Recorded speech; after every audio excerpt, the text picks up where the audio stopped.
Aujourd'hui, je me trouve à Arques dans le Pas-de-Calais et plus précisément à la cristallerie Arques où travaillent près de 4600 personnes. Ici, on est dans le 7e plus grand site industriel de France quand on compte le nombre d'employés. Et ce qui est assez frappant ici, c'est que l'usine est comme partout. Elle enserre vraiment la ville, c'est vraiment une ville dans la ville. Mais depuis quelques semaines, la crise énergétique frappe très violemment cette usine, à tel point que l'entreprise a déjà dû recourir au chômage partiel pour 1600 de ses salariés. Si l'entreprise est en difficulté, c'est notamment à cause de l'explosion du prix du gaz qui sert à alimenter ces fours qui tournent à près de 1600 degrés.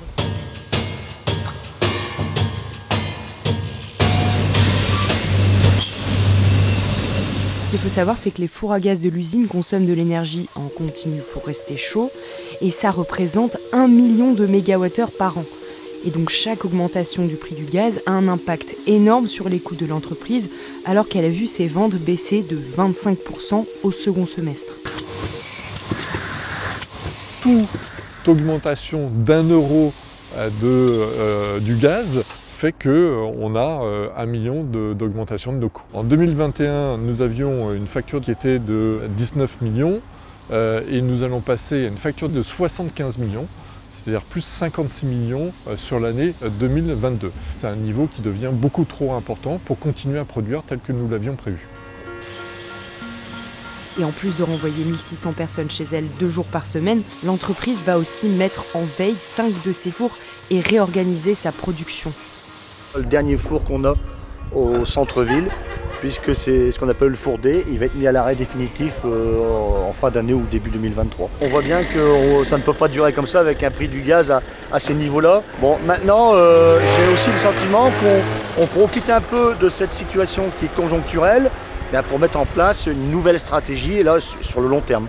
Clairement, ce qu'on nous annonce, c'est une réduction de volume, très clairement, donc c'est assez inquiétant. Aujourd'hui, on n'a pas d'alternative, on est bloqué à tous les niveaux.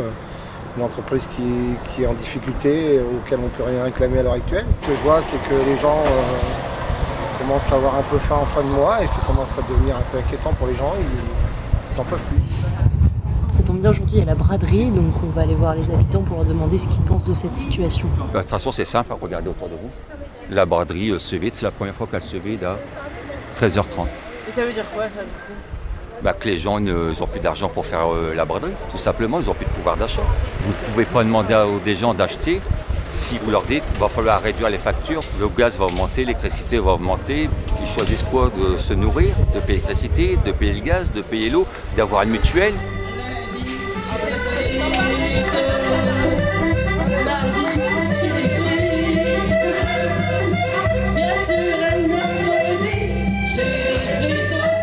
Peut-être que ça va engendrer du chômage et puis dans ce cas-là, peut-être une difficulté financière au niveau de la maison, on a des crédits, on a tout ça, les choses de la vie quotidienne. Une perte de salaire, ça peut engendrer beaucoup de choses. J'ai mon garçon qui travaille et il est chef conducteur, donc il travaille sur les fours. Je suis inquiet pour mon fils, mais pour tout le monde, pour la région, pour le Nord-Pas-de-Calais, parce qu'il n'y a pas que le personnel qui travaille là, mais les sous-traitants et les alentours, c'est une catastrophe.